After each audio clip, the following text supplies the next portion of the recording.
Bienvenue dans la chaîne Mathématiques Sciences. Aujourd'hui, je prends et expliquer une nouvelle vidéo, cette vidéo tout simplement en mathématiques pour les secondes. Et dans cette vidéo de mathématiques pour les secondes, nous allons tout simplement ici apprendre à manipuler les fonctions cubes. Ok. Donc ici, on va apprendre un petit peu à manipuler les fonctions cubes d'un point de vue algébrique, mais également d'un point de vue graphique. Et justement, on va se faire un petit exercice pour bien les manipuler. Donc ici, on nous donne une fonction f qui est définie sur R par f de x égale x au cube. On demande dans un premier temps de compléter le tableau de valeurs ci-dessous. Ensuite, dans le second temps, on dit qu'on a un repère. Okay, et dans le repère ci-dessous, la courbe représentative CG de la fonction g définie par g de x égale x au carré est tracée donc sur intervalle moins de 2. Okay, que là, voilà, il n'y a rien d'extraordinaire.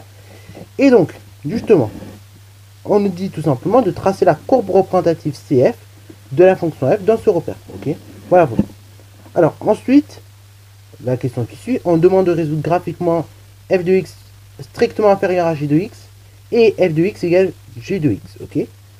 Et enfin, donc, quatrième question, on demande de résoudre algébriquement ce coup-ci g de x égale également 9, pardon, et f de x égale g de x. Ok. Voilà. Donc, je vous laisse mettre la vidéo en pause pour ce faire et ensuite, on va tout simplement corriger. Sur ce, donc, correction. Alors, donc, on va commencer par la toute première question. Alors, on va aller assez vite pour compléter le tableau de valeurs. Parce que voilà, sinon on va perdre un peu de temps.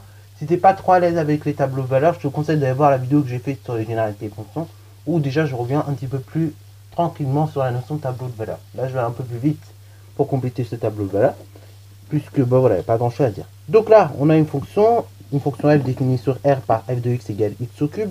Donc là, on donne le tableau de valeurs ci-dessous, et on demande de compléter. Donc là, on a déjà les valeurs de x au départ, donc là il ne reste plus qu'à calculer les images. Ok.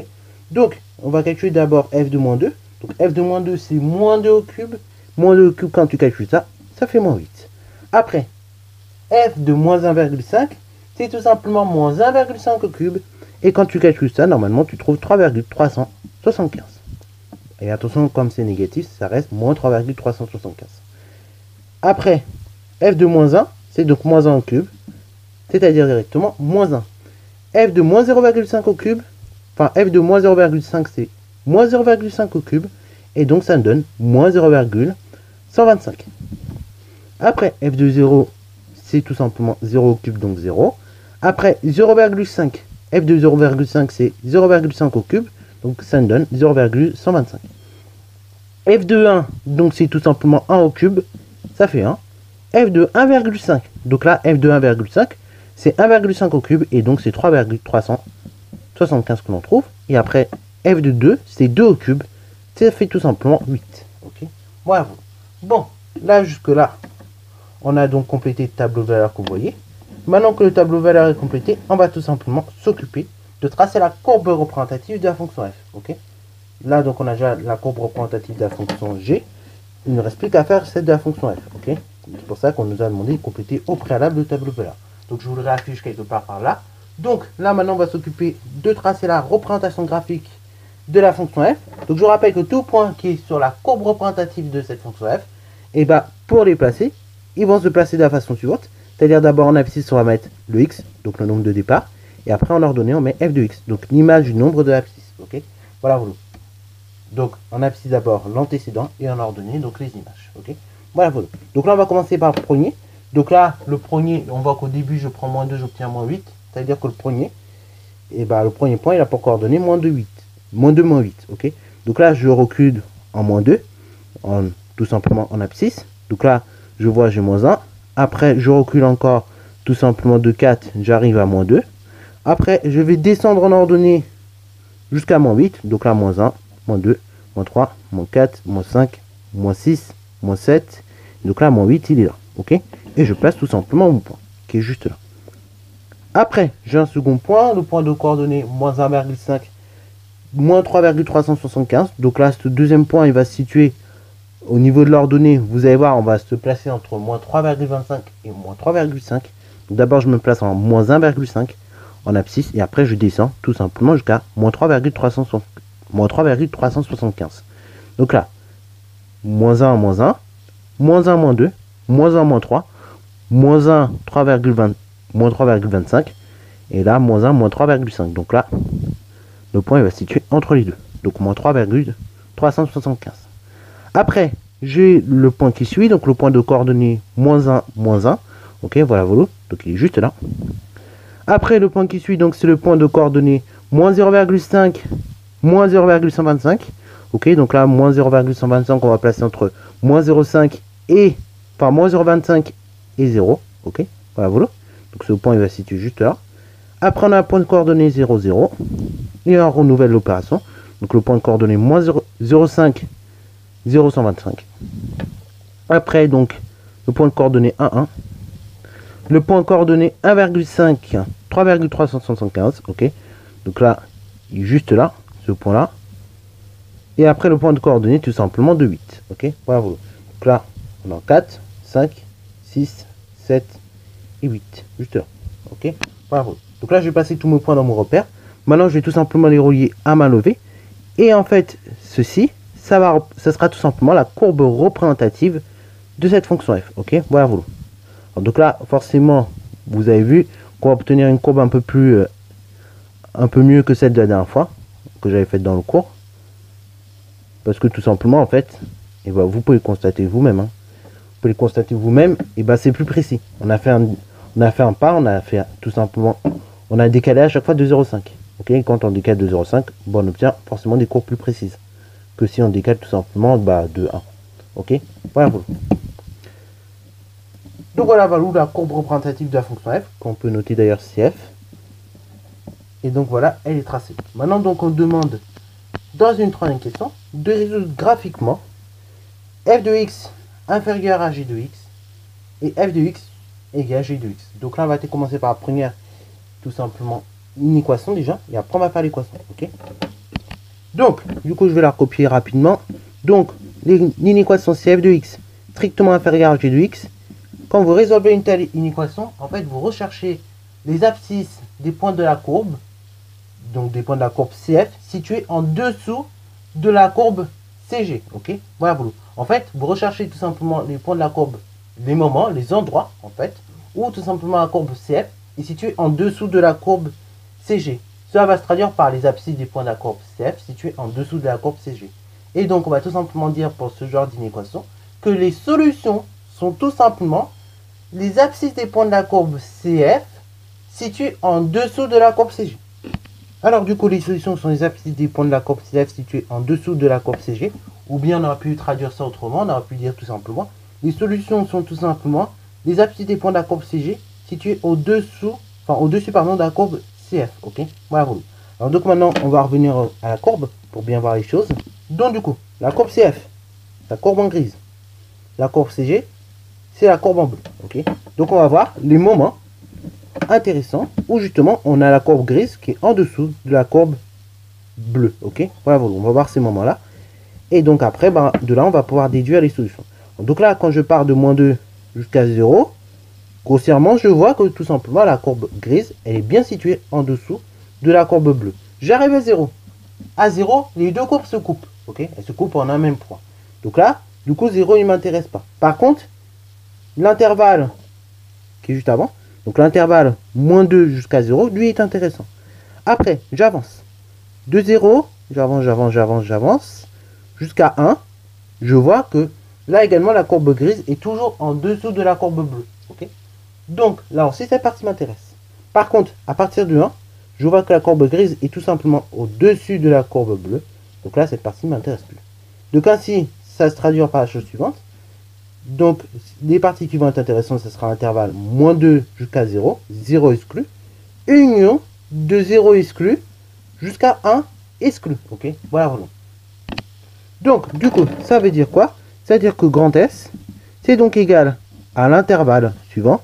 Donc, moins 2, 0, exclu, enfin, donc 0 étant exclu de l'intervalle, union, 0 exclu jusqu'à 1 exclu. Ok, et ça, donc, ce sont les solutions de cette inéquation. Maintenant, donc, on va tout simplement ici résoudre la seconde équation, pardon. Donc, f de x égale g de x. Donc là, quand j'avais une telle équation, en fait, vous recherchez tout simplement les moments où la courbe CF et la courbe CG vont se couper. Autrement dit, donc, ça va se traduire par la chose suivante. C'est-à-dire qu'en gros, vous recherchez les moments où, tout simplement, Enfin, vous recherchez en gros les abscisses des points d'intersection des courbes CF et CG. Ok, voilà vous. Ainsi donc, quand vous avez une telle équation, f de x égale g de x, les solutions sont tout simplement les abscisses des points d'intersection de la courbe CF et de la courbe CG. Ok, voilà vous. Donc les solutions sont les abscisses des points d'intersection des courbes CF et CG. Et donc là, on va regarder à quel moment, en quel nombre, tout simplement, les deux courbes en fait elles se coupent. Et on va voir les abscisses de chacun des points. Donc là, on regarde. Je vois qu'ici j'ai un point d'intersection entre CF et CG. Ok, les deux courbes grises et tout simplement bleues, elles se coupent au niveau de 0. Mais également, j'ai un second point d'intersection entre la courbe bleue et la courbe grise au niveau de 1. Ok, voilà vous. Donc là, les solutions sont tout simplement 0, 1. Ok, voilà vous. On peut le noter. Donc, grand S est égal entre accolades 0, 1. Ok. Et attention, j'oublie pas une virgule entre les deux. Comme on le fait bien. Ok, voilà vous. S est égal entre accolades 0.1. Et on ferme l'accolade. Alors donc, tout simplement, on va maintenant répondre à la question numéro 4. Donc là, maintenant c'est plus d'un point de vue graphique, on nous demande de faire ça d'un point de vue algébrique. De résoudre d'abord l'équation. Tout simplement, g de x égale moins 9. G de x égale moins 9. Je vous rappelle que g de x il est défini par l'expression suivante, c'est-à-dire x au carré. Et donc cette équation-là, g de x égale moins 9, elle est équivalente donc à x au carré égale moins 9, pardon. Ok, x au carré égale moins 9. Et là, attention, ne vous faites pas douiller bêtement. Quand vous avez une telle équation, x carré égale moins 9, tout de suite, on s'arrête. On ne résout pas plus loin. Ok. Je vous rappelle qu'un carré, eh ben, c'est le produit de deux nombres de même signe. Ok. De nombres identiques de même signe. Par exemple, si vous avez moins 4 au carré, c'est moins 4 fois moins 4. Si vous avez moins 1 au carré, c'est moins 1 fois moins 1.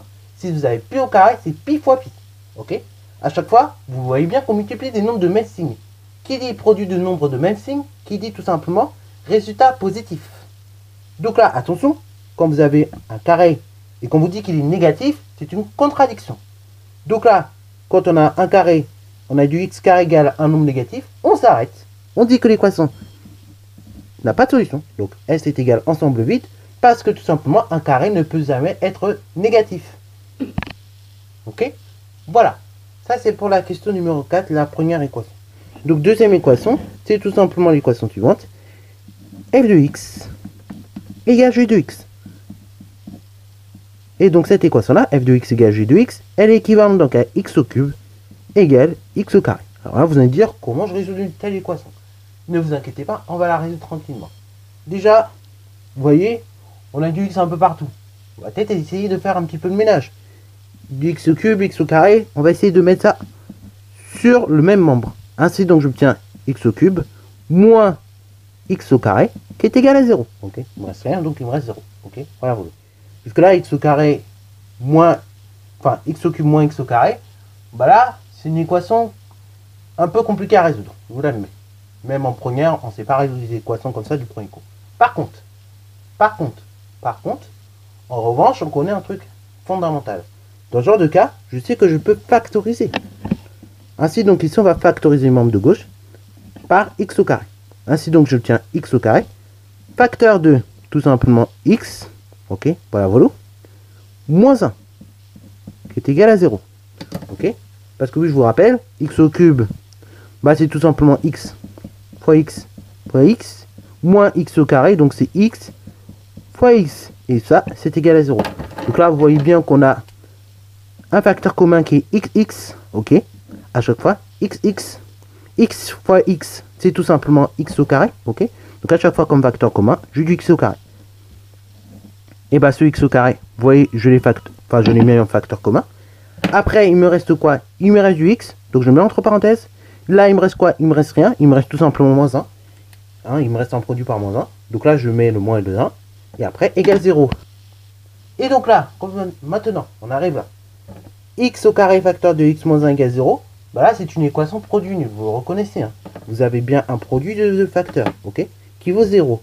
Donc, ce produit-là, x carré facteur de x moins 1 égale 0. Et bien, cela est possible si et seulement si x au carré vaut 0 ou bien x moins 1 vaut 0. Cela donc est possible, ce produit est nul si et seulement si donc x vaut 0 ou bien x vaut tout simplement 1. Ainsi donc, vous retrouvez que les solutions de cette équation sont donc tout simplement 0 ou bien 1. Ok? Cela n'est pas du hasard, hein, si vous regardez d'un point de vue graphique maintenant. Et bah, lisez les images, enfin, lisez les abscisses des points d'intersection tout simplement entre les courbes CF et CG. Vous verrez, vous trouverez 0 et 1. Ok? Voilà, c'est ce que nous avions déterminé justement dans la précédente question. Et donc, en fin de compte, vous avez vu que l'algébrique et le graphique se complètent. Ok? Les deux, bah, vous voyez qu'il n'y a pas de confusion en fin de compte. Ok? Voilà, voilà. Donc sur ce, c'est la fin de cette vidéo. J'espère qu'elle t'a plu. Si c'est le cas, n'hésite d'ailleurs pas à la liker, commenter et bonne reste à toi en mathématiques et en sciences.